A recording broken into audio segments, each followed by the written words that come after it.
జై శ్రీరామ్ అండి. ఎలా ఉన్నారు? ఈరోజు టాపిక్ ఏంటి అంటే, మనందరం చూస్తున్నాం 2 డేస్ నుంచి ఎంత ఇదిగా దొంగలు రెచ్చిపోతున్నారు. కాలింగ్ బెల్ కొట్టి మరీ దొంగతనాలకు ఎలా వస్తున్నారు. ఎవరో తెలిసిన వాళ్ళని చెప్పి మనం డోర్లు తీస్తాం, లేకపోతే ఎవరో మన కోసం వచ్చారో, లేకపోతే ఎదురింటి వాళ్ళు పక్కింటి వాళ్ళు మనకి తలుపు డోర్ కొట్టారని చెప్పి మనం తలుపు తీస్తాం, అంటే వాచ్మెన్ వచ్చాడని చెప్పి. అపార్ట్మెంట్లో సేఫ్టీ అని చెప్పి మనం అపార్ట్మెంట్లలోకి వెళ్తే అపార్ట్మెంట్లో సేఫ్టీ లేకుండా పోయి మనము దాంట్లోనే వచ్చి దర్జాగా మహిళని లోపలికి తోసి కనీసం తలకి ఓడకేసి కొట్టి బంగారం లాక్కపోయిన సంఘటన నిన్న మొన్న వీడియోలో చూసాను. అంటే దీన్ని బట్టి మనకేమర్థమవుతుంది అంటే, మనుషులు ఉండగానే దాడి చేయాలని, కాలింగ్ బెల్ కొడితే ఆడవాళ్ళు ఉండరు మగవాళ్ళు ఉంటే అప్పుడు మనం ఏం చేయాలని కానీ దొంగలు ఎక్కడా ఆలోచించట్లేదు. కేవలం లేడీస్ని మీదకి వెళ్ళి అటాక్ చేసి ఆ పండి బంగారం లాక్కెళ్ళాలని చూస్తున్నారు. మొన్న కూడా మనకు ఒక గోల్డ్ షాపు వాళ్ళు షాపులకి వేసే హోల్సేల్ షాపుకి వేసి తయారు చేసే వాళ్ళ ఇంట్లో కూడా దొంగలు వచ్చి తెల్లవారుజామున 3ంటికి వాళ్ళ ఇంట్లో ఫ్యామిలీ మెంబర్స్ ఆడవాళ్ళని కట్టేసి మొత్తం బంగారం దోచుకెళ్ళటం మనం చూసాం. ఇంకోటి, దొంగలు ఈ మధ్యన దొంగతనానికి వస్తే వాళ్ళ దగ్గర కూడా ఎక్కడ బంగారం ఉందో కనిపెట్టే మిషన్ ఒకటి తెచ్చుకుని దాన్ని ఆ ప్లేస్లో పెట్టి చెక్ చేసుకుని ఆ పాని బంగారం తీసుకుని వెళ్ళిపోతున్నారు. కానీ ఇంతసేపు వెతికి టైం వేస్ట్ చేసుకోవడం ఏంటి అని చెప్పి అనుకుంటున్నట్ట. నాకు కూడా వాళ్ళు వీళ్ళు చెప్తుంటే విన్నాను ఆ మాట. దొంగలు వచ్చినప్పుడు అన్ని చోట్ల వెతకకుండా ఒక ప్లేస్ అనేది వాళ్ళు ఒక మిషన్ తెచ్చుకుని ఆ ప్లేస్ అది చూపిస్తుందిట, బలానా చోట పెట్టారని అక్కడ ఓపెన్ చేసి ఆ పాని తీసుకుని వెళ్ళిపోతున్నారు అని చెప్తున్నారు. మరి ఎక్కడ దాచుకోవాలి? లాకర్లో పెడితేనేమో ఈ మధ్యకాలంలో లాకర్లు పగలగొట్టి బ్యాంకులు దోపిడీ జరుగుతున్నాయి. ఎవరికన్నా బంధువుల ఇళ్లలో పెడితేనేమో మా బంగారమే కాపలా కాసుకోలేము, మీ బంగారం ఏం చూస్తాం అంటున్నారు. పోనీ పక్కింటి వాళ్ళకి ఇచ్చేద్దాము అంటేనేమో అంత నమ్మకస్తులైన మనుషులు ఈ రోజుల్లో కరువు అవుతున్నారు. పక్కింటి వాళ్ళకి ఇస్తే ఏమవుతుందో ఎవరు మోసం చేస్తారు.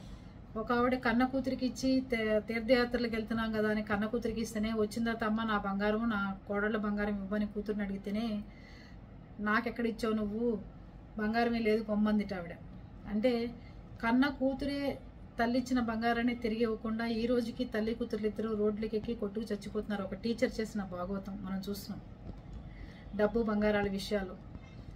మరి ఈ బంగారాన్ని ఏం చేయాలి, ఎక్కడ పెట్టుకోవాలి? బంగారం లేకుండా పెళ్ళిళ్ళకి వెళ్తే ఎవరు జనాలు ఒప్పుకునేవాళ్ళు లేరు.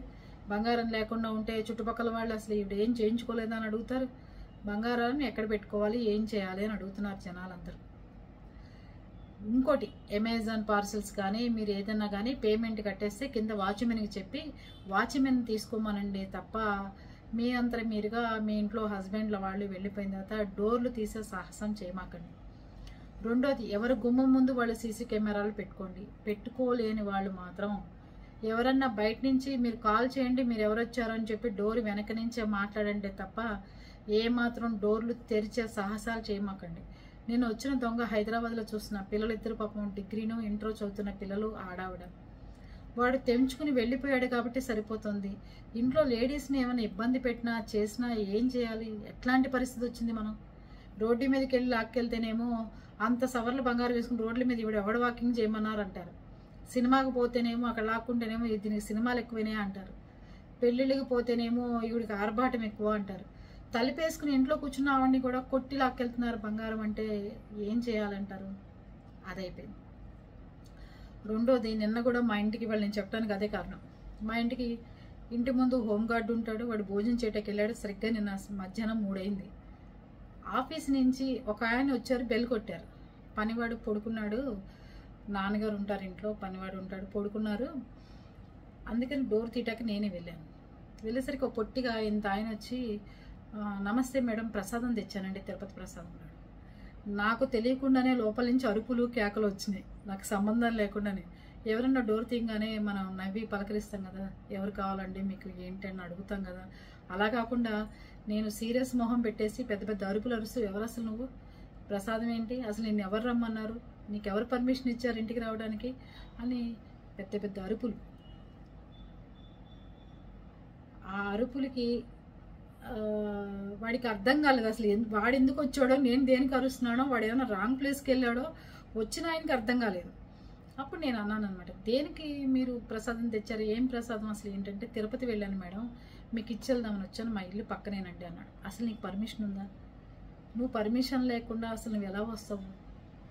ఆఫీసులో పెద్ద పెద్ద ఉద్యోగస్తులే పర్మిషన్ తీసుకుని ఒకరోజు అపాయింట్మెంట్ తీసుకుని ఇళ్ళ దాకా వస్తుంటే, నువ్వు నార్మల్ ఎంప్లాయీవి, నువ్వు ఎలా పడితే అలా ఇంటికి వచ్చేస్తే అసలు నువ్వు ఎంప్లాయీవో కాదో తెలీదు. తిరుపతి ప్రసాదం అయితే మాత్రం నువ్వు తీసుకొచ్చింది అది కరెక్టో కాదో తెలీదు. అలాంటి బుర్రలో అంత దొంగలు చూస్తుంటే అలా తిరిగేసింది అనమాట నాకు. వాడిని పెద్ద పెద్దగా అరిచే ఈ లోపల సెక్యూరిటీ హోంగార్డ్ వచ్చాడు. మా అమ్మ నా ఆఫీస్ అమ్మ, అయినా సరే నువ్వు ఎవరైనా సరే అపాయింట్మెంట్ లేకుండా పర్మిషన్ లేకుండా ఇలా తిరుపతి ప్రసాదాలు అయ్యప్ప ప్రసాదాలని ఇళ్ళ దాకా రామాకండి, దయచేసి ఏం అనుకోవద్దు, మీరు వెళ్తే సార్కి ఆఫీస్లో ఇచ్చుకోండి అని చెప్పేసి ఆయన్ని పంపించేసానే తప్ప తీసుకునే సాహసం కూడా నేను చేయలేదు.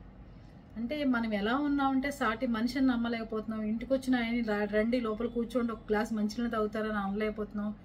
ఇంకా దాంట్లోంచి నేను తేరుకోలేదనమాట. నువ్వు ఆఫీస్కి పో, నువ్వు ఏమైనా ప్రసాదం ఇచ్చుకుంటావు అక్కడ ఇచ్చుకోపో, అసలు నేను ఎవరు అసలు సంబంధం లేకుండా అరవటం వచ్చేసింది. అంటే టీవీలో యూట్యూబ్లో ఈ దొంగల గోలు చూసిన తర్వాత ప్రతి ఒక్కడిని మనం భయంతోనే చూడాల్సి వస్తుంది. అందరూ ఆఫీస్కి వెళ్తే ఈ టైంలో 3ంటికి ఇక్కడ ఇతను ఏం చేస్తున్నాడు, అసలు ఎందుకు వస్తాడు మన పర్మిషన్ లేకుండా ఇంటి దగ్గరికి? ఈ ఆలోచనలు ఒక మనిషిని మంచివాడై ఉండి మనకేదో మంచి జరగాలని ప్రసాదం తీసుకొచ్చిన వ్యక్తిని కూడా మనం నమ్మని పరిస్థితి వచ్చింది. అలాంటి రోజులు ఏర్పడిపోతున్నాయి. అందుకే మీరు ఏ పార్సిల్స్ పెట్టుకున్నా అమెజాన్ పార్సిల్ అని చెప్పి వస్తారు, మనం ఏదో కొరియర్ పెట్టాలని అనుకుంటాం. అమెజాన్ కూడా మొన్న కూడా ఒకడు వచ్చి అమెజాన్ అని చెప్పి వెళ్ళాడు, పార్సిల్ ఇచ్చాడు, 1520 రూపాయలు అన్నాడు, ఇచ్చేసాం. తీరా చూస్తే అది మన పేరు కాదు, మనకు సంబంధించింది కాదు, ఎవరో ఈ బోల్ట్లు వెల్డింగ్లు చేసుకునే సామాన్లకు సంబంధించి. అది కూడా గుర్తుపెట్టుకోండి. మీరు మీ పేరు ఉందా లేదా డబ్బులు పే చేసేటప్పుడు చూసుకోండి. నేను చూసుకోకుండా తీసుకున్నాను, మనకేదో వచ్చి ఉంటుంది, పిల్లలు ఏదో ఆర్డర్ పెట్టారులే అని. కానీ దాంట్లో తీరా చూసి దాన్ని బరువుగా ఉండటం చూసి అప్పుడు పేరు చూసుకుంటే మనకు సంబంధించిందే కాదు, మన పేరు కాదు. అందుకని వాడు కూడా అమెజాన్ వాడే అని నమ్మమాకండి. ప్రతిదీ పిల్లలు హస్బెండ్లు అందరూ ఉండంగా డోర్లు ఓపెన్ చేసుకోండి, ఎలా పడితే అలా ఉండమాకండి. ఇంకోటి చెప్పాలి మీకు, ఈ మధ్యకాలంలో దొంగతనాలు ఎంత స్పీడ్గా ఎంత నేగతనంగా చేస్తున్నారు అంటే, కూరల షాప్ దగ్గరికి వెళ్ళి మనం కూరలు బేరం ఆడుతున్నా, రైతు బజార్లో అలాంటి చోటకి మనం వెళ్ళి బేరం ఆడుతున్నా పరిస్థితి మనం డబ్బులు ఇచ్చే లోపలే చేతిలో పర్సులు లాక్కుంటున్నారట. లేదు అంటే బ్యాంగిల్స్ చేతుకుంటాయి కదండి, మామూలుగా అడ్రస్ చెప్పమని అడిగి శుభ్రంగా ఆవిడెవరో 4 గాజులు లాగేసుకున్నారు. హస్బెండ్తో పక్కన వాకింగ్కి వెళ్తున్నా అసలు మెడలో ఏది వేసుకోకుండా వెళ్ళండి.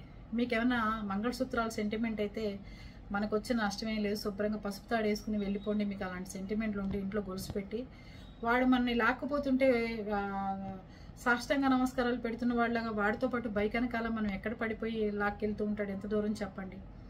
దానికోసం మన హస్బెండ్లను కొట్టి పక్కన వాళ్ళని తన్ని ఇదంతా మనకు అవసరమా? ఎందుకని బయట వాకింగ్కి వెళ్ళినా నార్మల్ గోల్స్ వేసుకోండి, రోల్డ్ గోల్డ్ గోల్స్ వేసుకుని మనం జనాల్లో చూపించుకోవాల్సిన అవసరం లేదు. ఇన్ని జాగ్రత్తలు మనం తీసుకోకపోతే ఇబ్బందికరంగా మారిపోతున్నాయి. సరే, బంగారం ఎక్కడ దాచుకోవాలి, ఏం చేయాలి, ఎలా చేయాలి అని అడిగి రోజులు వచ్చినాయి. అది నెక్స్ట్ వీడియోలో ఎలా చెప్తే పబ్లిక్ అయిపోతుంది, ఎక్కడ దాచుకుంటే సేఫ్టీ అనేది మరి మీకు అందరికీ ఎలా తెలియపరచాలనేది చూద్దాం. దానికి ఒక సపరేట్ ఛానల్ ఏర్పాటు చేసుకుని చాటింగ్ రూపంలోనో ఎలాగో మనం సపరేట్గా ఆ బంగారాన్ని ఎలాంటి ప్లేసుల్లో పెట్టుకోవాలి అనేది తర్వాత నెక్స్ట్ వీడియోలో తప్పకుండా దాన్ని తెలియపరచుకుందాం. ఎందుకు అంటే బ్యాగ్లో పెట్టుకుంటే ట్రైన్ ఎక్కితే ప్రాబ్లం, ఫ్లైట్ ఎక్కితే మనకి మతిమరుపు, లేదు అంటే బంధువులకి ఇచ్చెళ్తే మేము ఇలా ఇట్లాంటి భారాన్ని అంటున్నారు, పక్కింటి వాడికి ఇచ్చెళ్తే వాడు కరెక్టో కాదో తెలియదు, మనశ్శాంతి లేని జీవితం అంటున్నారు. సొంత ఇంట్లో కొడుకులకి కూతుర్లకి ఇచ్చిపోతుంటేనే తల్లి వచ్చి బంగారం అమ్మ అని అడుగుతుంటేనే నీ బంగారం మా దగ్గర లేదంటున్నారు. డబ్బు బంగారం ఉండటం వల్ల సమస్యలు వచ్చినాయి. ఇది లేకపోతేనేమో మనకి ఎప్పుడైనా అత్యవసరం అయ్యి బ్యాంకులో పెట్టుకోవాలనుకున్నప్పుడేమో పెట్టుకోలేకపోతున్నాం. ఒకళ్ళు మేము గుంటూరులో ఏటిగ్రహారంలో ఉన్నప్పుడు అండి, మీకు తెలుసు కదా, బ్యాక్ సైడ్ దొడ్డి వాకిలి అంటాం కదా, ముందు వైపు తూర్పు ఫేసింగ్ మా హౌస్, వెనకాల ఫేసింగ్లో నా నడుము దాకా పిట్టగోడలు ఉండేవండి, 3 అడుగులు గోడలు ఉండేవి ఎదురుగా. ఆయన బ్యాంక్ ఆఫీసర్ అనమాట. 11కి పొద్దున ఆయన 10కి వెళ్ళిపోయారు, 1 గంటకి వస్తారు. మా అత్తగారు భోజనం అది ఇచ్చేవారు, ఆంటీ ఊరెళ్తే ఆ అంకుల్కి. గోడ మించి అన్నీ తీసుకునేవారు. ఆయన 2ంటికి బ్యాంక్ నుంచి వచ్చి 12:30కి మేము దొడ్లోనే ఉన్నాం. అసలు మేము దొడ్డి వైపే ఉన్నాం. 3 అడుగులు గోడ. ఆయన మాకు కనపడాలని చెప్పి దొడ్డి వైపు తాళం వేసి వెళ్తారు. అంకులు ఆంటీ లేనప్పుడు మాకు కనపడుతుందని గ్రిల్స్కి తాళం వేసి లోపల డోర్కి తాళం వేస్తే మేము అందరం దొడ్డి వైపు ఉన్నా కూడా ఎప్పుడు దొంగ వచ్చాడో తెలీదు, ఎప్పుడు దొడ్డి తాళం పగలగొట్టాడో తెలీదు, గ్రిల్స్ ఎప్పుడు తాళం తీసాడో తెలీదు.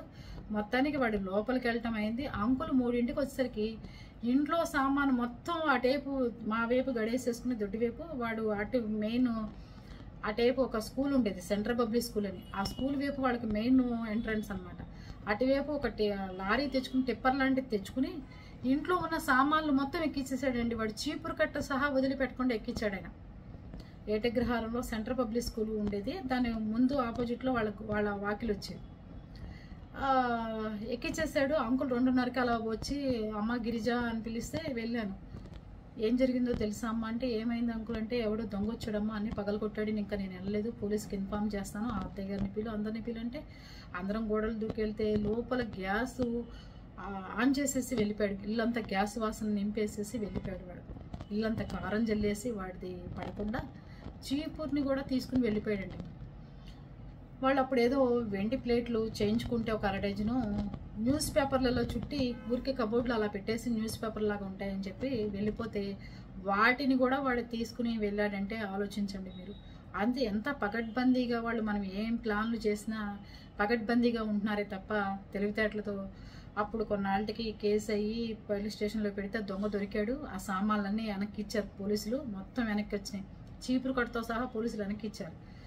అప్పుడు దొంగ చెప్పాటారే, ఇదేంట్రా లారీ మాట్లాడటం ఏంటి, చీపుర్ని చాట్ను కూడా వేసుకెళ్ళావేంట్రా అంటే, వాళ్ళ ఇంట్లో ఏ వస్తువు చూసినా వదిలిపెట్టి బుద్ధగలదండి, అంత బాగున్నాయి వాళ్ళ ఇంట్లో వస్తువులు, అందుకని చెప్పి నేను ప్రతి వస్తువు వదిలిపెట్టకుండా తెచ్చేసుకున్నాను అని చెప్పాట. అంటే మేముండి కళ్ళారా చూసి దొడ్డి వైపు అందరం తిరుగుతున్నాం. మా పెద్ద బాబుకి, వాడికి 5 ఇయర్స్, వాడికి అన్నం పెట్టాలంటే 2 పనివాళ్ళు, నేను మా అత్తగారు కలిసి 4 కలిసి 2 గంటలు పెడితే వాడు ఒక 3 ముద్దలు అన్నం తినేవాడు ఆ రోజుల్లో. అక్కడ దొడ్లో ఉన్నా కూడా మా కళ్ళ ముందు 3 అడుగులు కూడా అవతలే వాళ్ళ ఇల్లు అయినా కూడా మేము వాడిని చూడలేకపోయాము. వాడు ఎలా వచ్చాడో ఎప్పుడు వచ్చాడో. ఆ టేప్ తలుపే తీసి ఆ టేప్ తలుపులే పగలగొట్టి వాడు లోపలికి వెళ్ళటం, లారీ తెచ్చుకుని లారీలో మొత్తం సామాన్లు తీసుకుని వెళ్ళిపోవటం, మొత్తం మేము ఉండంగా 2 లోపల జరిగినాయి. 11 to 2 లోపల ఇవన్నీ జరిగినాయి. వాడు అంత ధైర్యంగా తీసుకుని వెళ్ళగలిగాడు. దొంగలు ఎట్లా వస్తున్నారు ఏంటి అనేది మనకి తెలియట్లేదు. చాలా చాలా జాగ్రత్తగా ఉండండి. ముఖ్యంగా లేడీస్ మాత్రం డోర్లు ఎటువంటి పరిస్థితుల్లో తీయమాకండి. కిటికీలోంచి చూడండి. దగ్గరలో మీ ఫ్రెండ్స్ నెంబర్లు వాళ్ళవి వీళ్ళవి పెట్టుకోండి. లేదు అంటే వెంటనే డయల్ ఫోన్ చేయండి, పోలీసులకు 100కి కాల్ చేయండి. దిశ యాప్కి కూడా కంప్లైంట్ పెట్టుకుంటే మనకి ఎప్పటికప్పుడు వాళ్ళు ఆన్లైన్లోనే తిరుగుతూ ఉంటారు. ముందు మనకి పోలీసులు ఎమర్జెన్సీగా వచ్చే సదుపాయం ఏర్పాటు చేసుకోండి. లేడీస్ అంతా యాప్లు వాడుకోండి, అంతేగాని దిశ యాప్ అంటే ఆడపిల్లలు నేర్పించింది దానికి సంబంధించింది కదా అంటే అలా కాకుండా పోలీసులు సెక్యూరిటీ మనకి ఎమర్జెన్సీగా వచ్చేది అలాంటి వాడుకుంటే మనకి ఏదన్నా ఇతర మనకు అవసరమైనా కూడా వాళ్ళు ఉపయోగపడతారనే ఉద్దేశంతో చెప్తున్నాను. నేను కూడా నిన్న నుంచి అతను వచ్చేళ్ళ దగ్గర నుంచి ఎంత ఆఫీసు వాళ్ళని ఎదుటి వాళ్ళు చెప్పినా నా మనసు అసలు ఒప్పుకోవట్లేదు. పర్మిషన్ లేకుండా రావడం తప్పు. ప్రసాదం అనే నేపంతో ఒకవేళ ఎవరన్నా వచ్చి మన మీద ఇబ్బంది గురి చేసినా మనం ఇబ్బంది పడతాం. కాబట్టి ఎవరైనా సరే మనకి ఫోన్ చేసి కాల్ చేసి కంపల్సరీగా రావాలి. కాబట్టి అలా ఎవరికి పర్మిషన్లు ఇవ్వద్దు. మీరు కూడా వచ్చినా కూడా మనం ధైర్యంగా ఇంట్లో కూర్చోబెట్టుకుని మాట్లాడుకునే రోజులన్నీ పోతున్నాయేమో, ఇది ఎదురుకు రోజులు అనిపిస్తుంది ఇప్పుడే నాకు ఇవన్నీ చూస్తుంటే. అందుకని మీరందరూ కూడా జాగ్రత్తగా ఉంటారని చెప్పి నేను ఇదంతా చెప్తున్నాను. ఓకేనా? బాయ్ అండి.